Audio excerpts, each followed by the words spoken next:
Hello again. I guess it's time for us to chat, as is our routine. Not to imply that this is unwanted. In fact, I think I'm growing rather fond of you. You and I have shared a grand nothingness, and I feel as though your belly is a suitable embassy amidst the unknown above.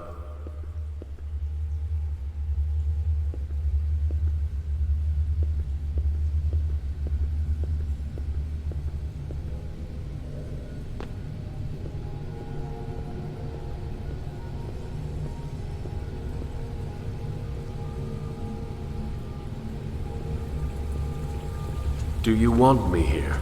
I know the question must seem odd, if not insulting, but I really must ask. You seem distant as of late.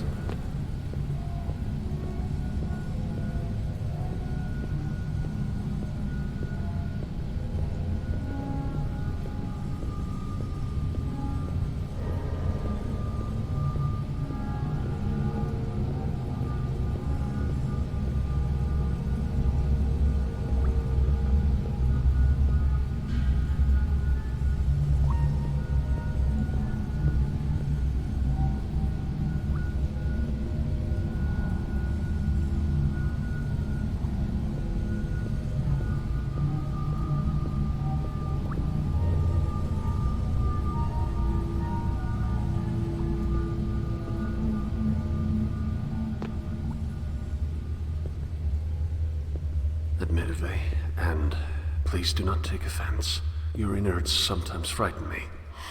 Even in the complete safety of a belly and to myself, there are places like this that I do not want to know.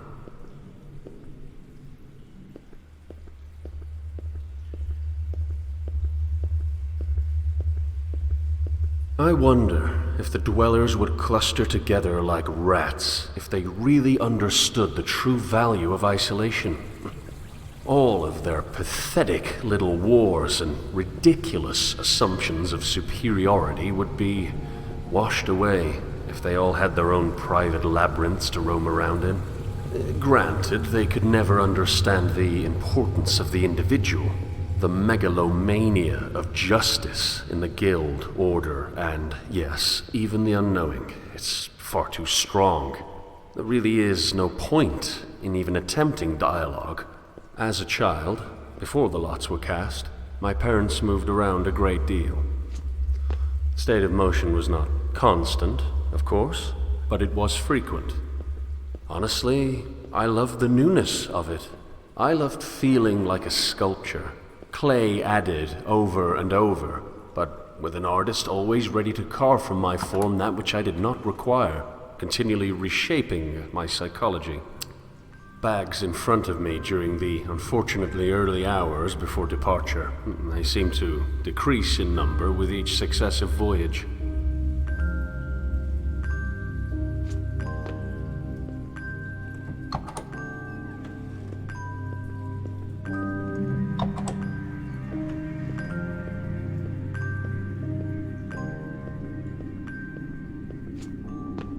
I shouldn't be here.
cannot swim this deep. Let me out. Please.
Shall I ascend to your lungs and feel your breath?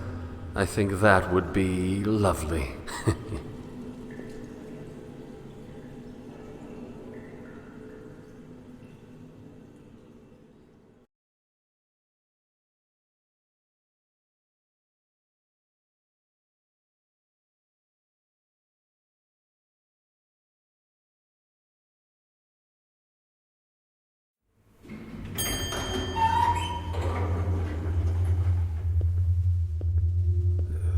Simple little animals, aren't they? Filthy, no doubt, but can you really blame them? I suppose that if I were to hate them for their nature, I would be just as filthy. It's an odd position. To hate a rat for being a rat is to make oneself a rat all the same.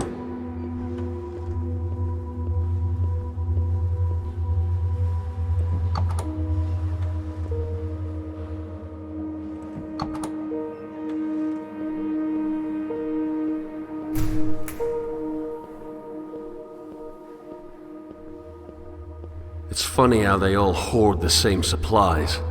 All of it from the Old City, and all of it wasted.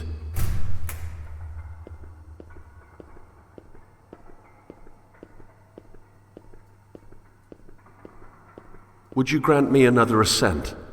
I've explored your innards. Let me scale your back.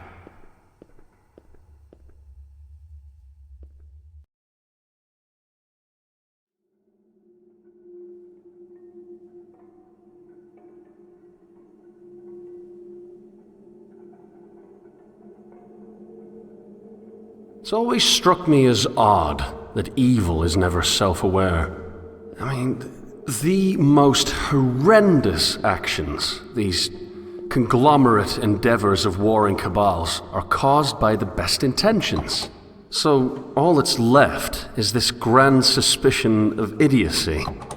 Good intentions are moot under the control of a ludicrously stupid idea.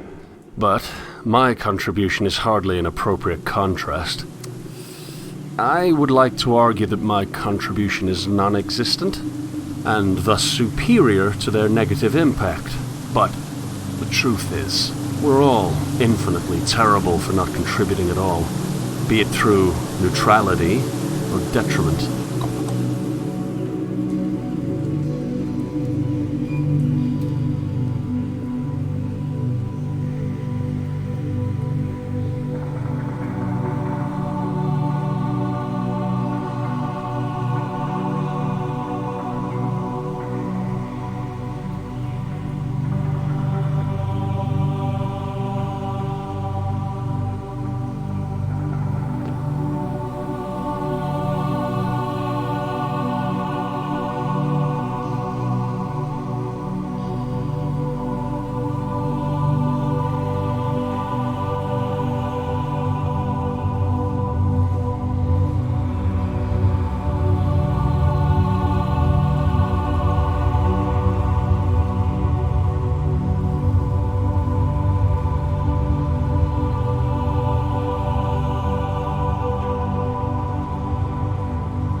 Perhaps I should kill myself.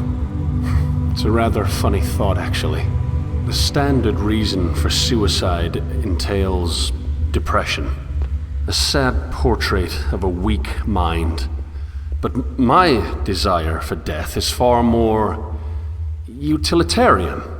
I feel as though I am useless. And I gather that this feeling is similar to what the others have felt. I do not suppose that any of them felt any particular brand of gloom before the end.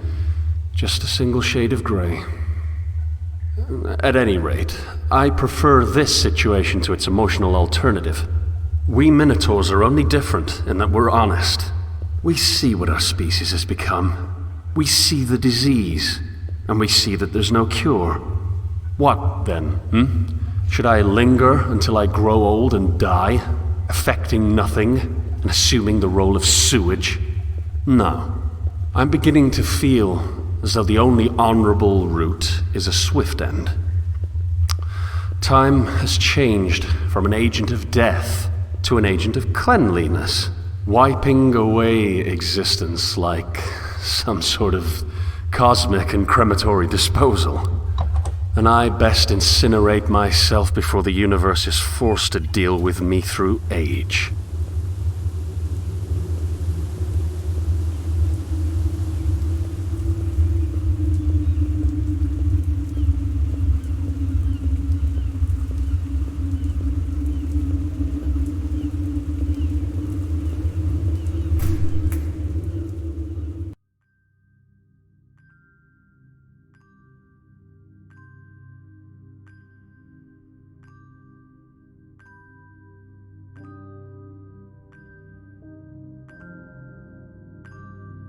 I don't know why we exist in self-destroying structure.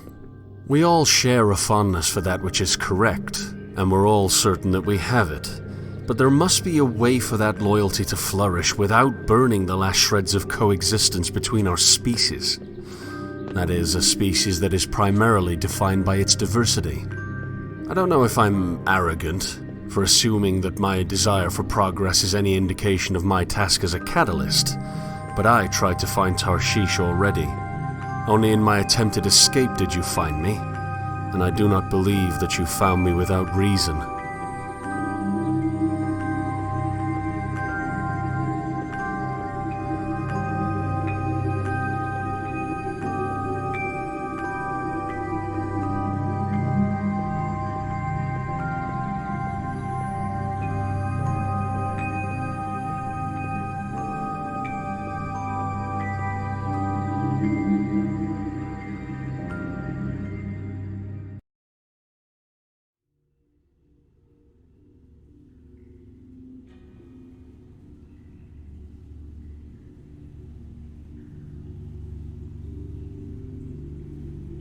I actually knew the man who lived here.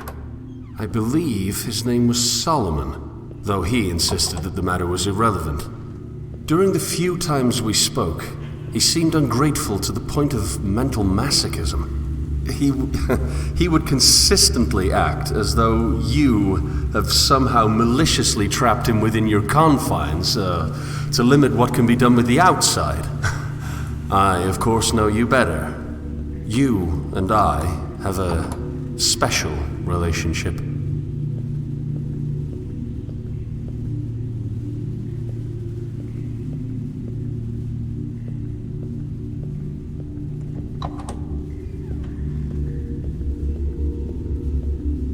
Yes, my dear Solomon, a marginal effect. One small step towards the unattainable, indeed.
How much do you know of the old world? Did you even exist? Were you thrown overboard when your fall occurred, floundering in a new and terrifying negativity? My transition was not a comfortable one, so in this we can feel a measure of companionship.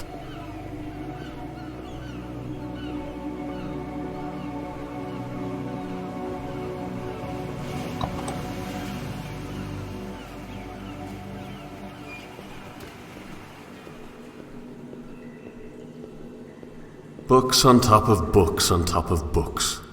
Voices creeping in from the vasts of a larger and more ancient world, now trapped in the claustrophobia of narrow minds and cold halls. The old world was worthy of the waters that still flow from the inland. These green pipes that provide us with the basic sustenance we need for a pointless existence are nothing but charitable structures for an already stagnant populace. In this sense, our ideas never change because we rejected the source for its fruits.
I have to believe that my dreams have some worth, lest I loose the same anchor into shoal.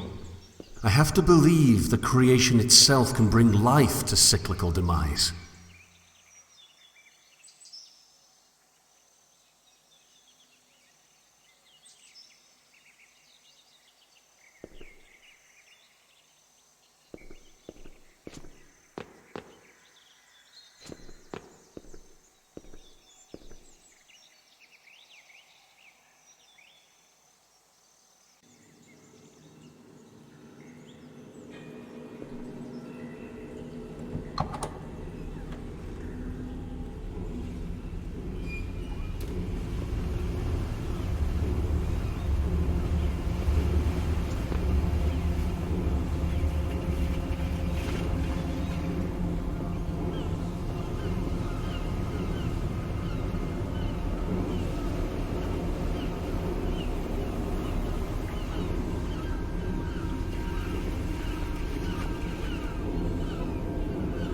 Do you still believe in a world out there in the blue?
They all do the same thing. They all claim a certainty that makes the certainty of others moot. Yes, again and again I know. Truth must be compatible with itself. But is that not illusory? Is truth itself not something that is in essence unattainable? My realism's present, but so are my dreams. And to claim otherwise is a dream all the same.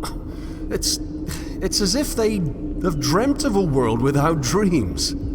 It's as if their world is one in which truth has revealed itself in an anthropomorphic turn, allowing us all to see it clearly and grasp it amidst the darkness.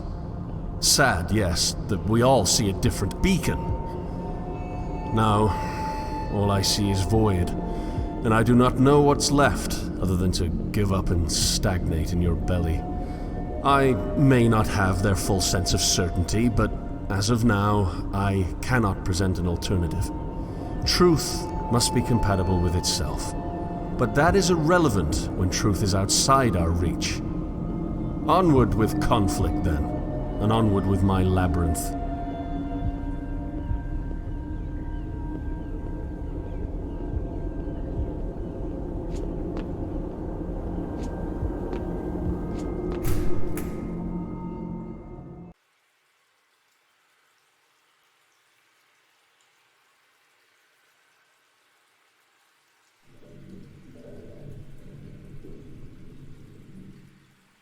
One of the larger unknowing camps is nearby.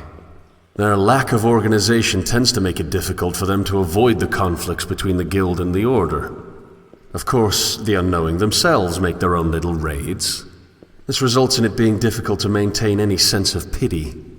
Regardless, I'm sure the onslaught was horrendous.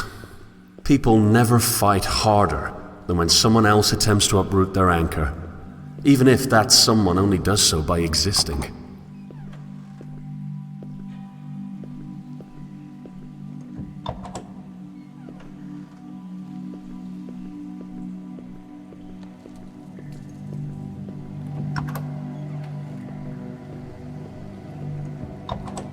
We're getting closer, Leviathan. I'm sad to say that our time together might be ending.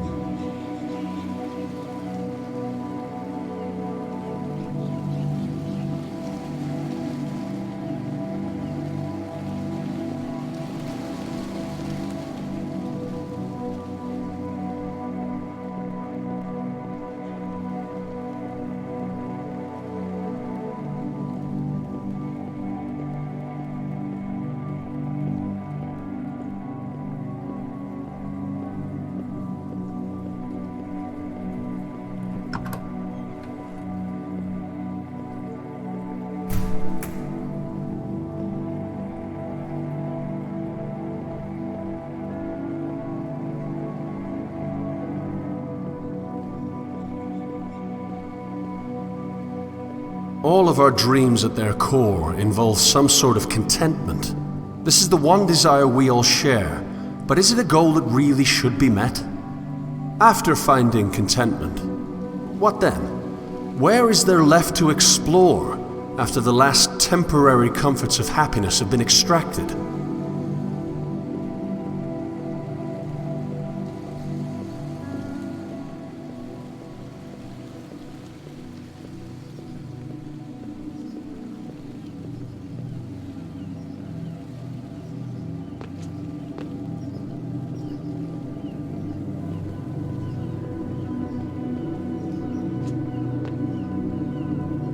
Our island is plagued with the fruits of a collective mental landscape that defines us as desperately holding on to something correct. So there is no place to hide, without truly secluding, or perhaps risking, the inland. On some level, I feel as though I cannot blame the dwellers. Their zeal for truth is commendable. They're fighting for something, rather than keeping it to themselves. They're acting, instead of hiding. Still, must cruelty be the manifestation of certainty? If only truth did not need to be compatible with itself. If only we didn't need an anchor to be right. If only we could sail, instead of collecting dust on the memories of voyages past.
I remember the exact moment. I remember the slight touch of ocean air passing over my skin as I stared aimlessly into the afternoon sky.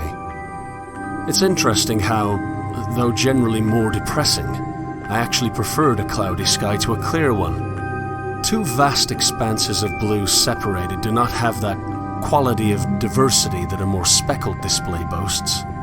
This is not to say that a cloudy sky is wholly unfortunate, because there were moments amidst the grey that I learned to dwell in. I learned to live in the moments where the heavens would tear through the sky as if digging through dirt, creating little bursts of pastel light in the otherwise desaturated gloom. It's as if clouds are nothing but a frame. I wonder if without them, happiness would turn into a flat portrait of stagnation.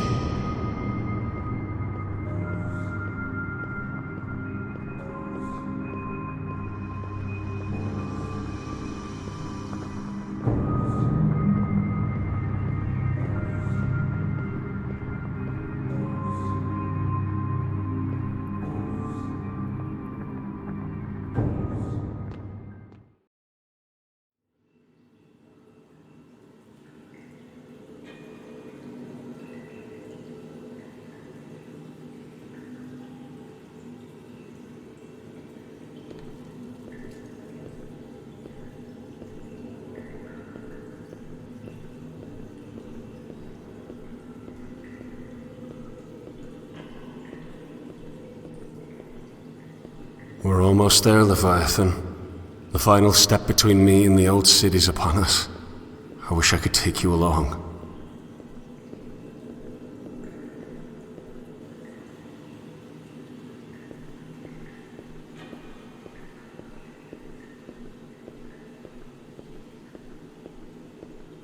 Will you remember me? After all, I could never forget you. And how can I even begin to thank you for all that you've done for me? You protected me from a world that I was too weak to bear. But now the distant shores of another reality are calling me home. To something I've never seen before. A dangerous and unpredictable world lies ahead of me. But I'm ready to let loose the sails.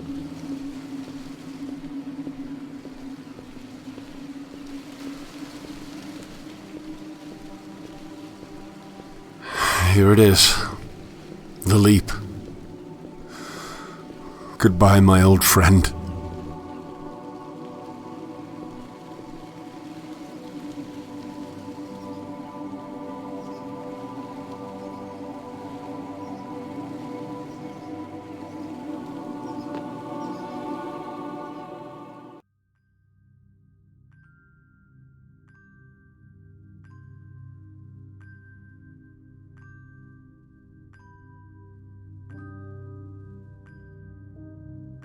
If this final dream before the new is to be trusted, then all life follows the pattern of broken progression.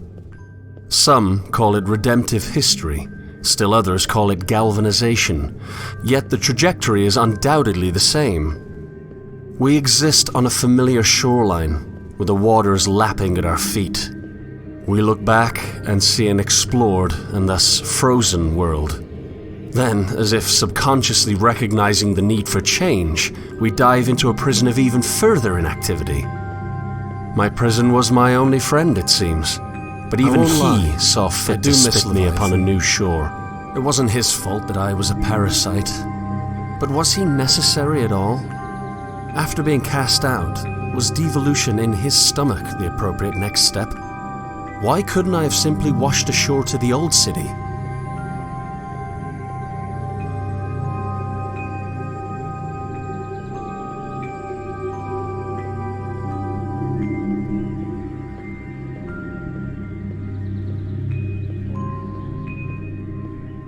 Perhaps Leviathan existed for me to discover him, even if that which I explored was my prison. Perhaps I simply needed to see the stagnation before evolving.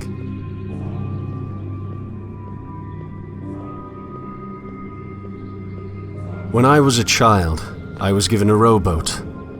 I wanted to sail, so the universe built me a galleon. How unfortunate that, when I got older, I no longer wish to explore.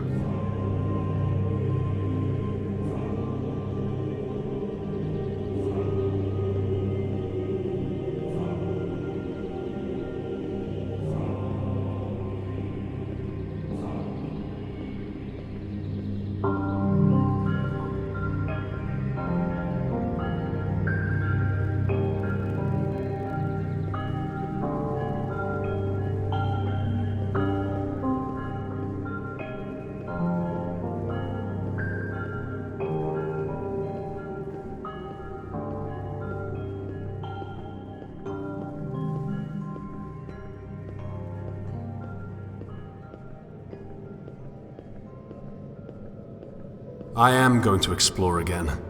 I'm going to board my vessel and sail into an unknown world to dream all the more. I'll leave this dream behind to feel the sand of other shores in my hand and let it loose as I travel inward towards newness. First, however, I'll make one last dive into Abyss.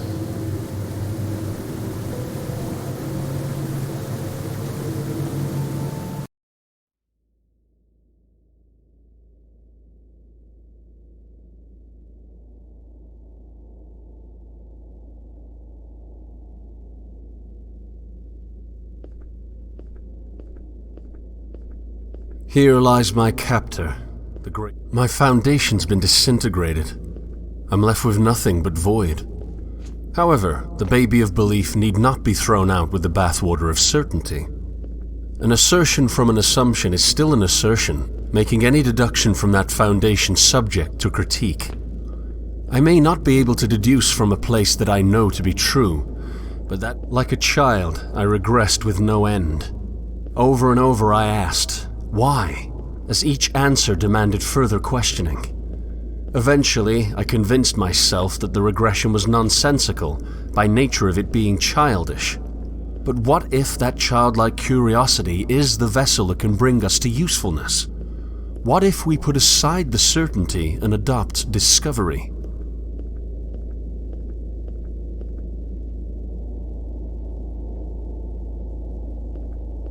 I think I was wrong. Dover isn't where my dreams died. It's where one dream took over. I dreamt that I had no dreams. I dreamt that Dover smothered my belief with certainty. In truth, a truth that I cannot know, Dover ran red. The dream of realism created a monopoly of comfortable stagnation that held me hostage until I could do nothing but cling to Leviathan's innards for safety. My belief was not truly killed, it was captured. One belief was deemed more true than another, and I convinced myself that I was correct. I convinced myself that I could be correct. What if this dream's monopoly was disintegrated? What if I could explore a multiplicity of dreams, never quite knowing which ones are a reality? Truth must be. The Dweller's dreams could function within themselves, from their foundation, as long as the factions recognize that foundation as a dream. What point would there be in conflict if the dreams cannot truly be controlled? They have their dreams and they cannot assert which is superior, so why not sail?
Solomon saw the illusion for what it was.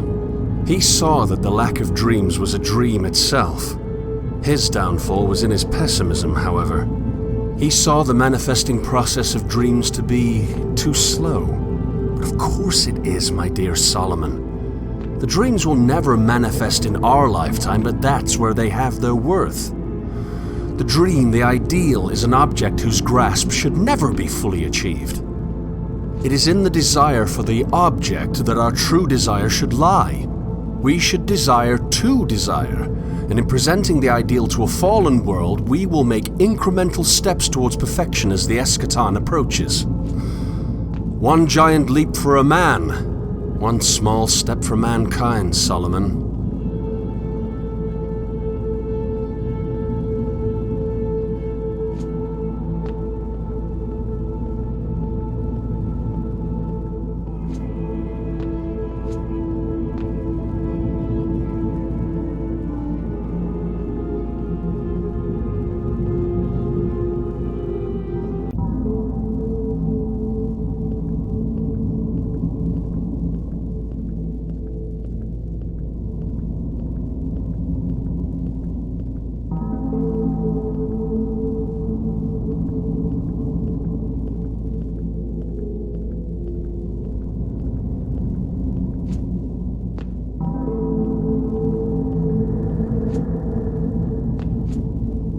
I would tell myself that the real world has shown itself like a clear blue sky, spotless in its vast and flat nature.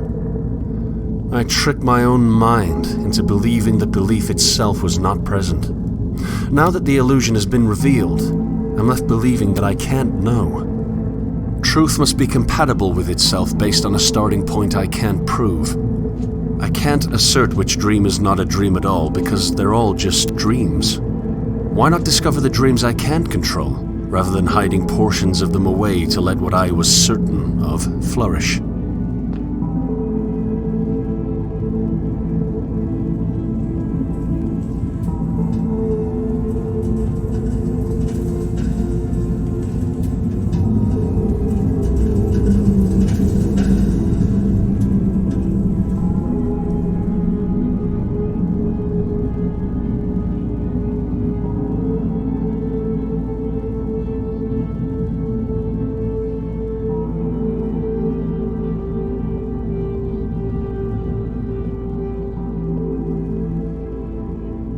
One last look at my cage. One last dive into the abyss of negativity. A terrible world full of terrible people, yes, but that can be changed. Epistemic humility can regress to the deconstruction of stagnation. What I previously thought to be stagnation itself, the lack of any true knowledge, is simply the deconstruction of an anchor, freeing us to traverse the unexplored. I swam the depths. I confronted the bottom of the redemptive checkmark. I was far more negative than those who still cling to certainty, but that's part of the progression. It's part of the broken progression. In this respect, we cannot improve.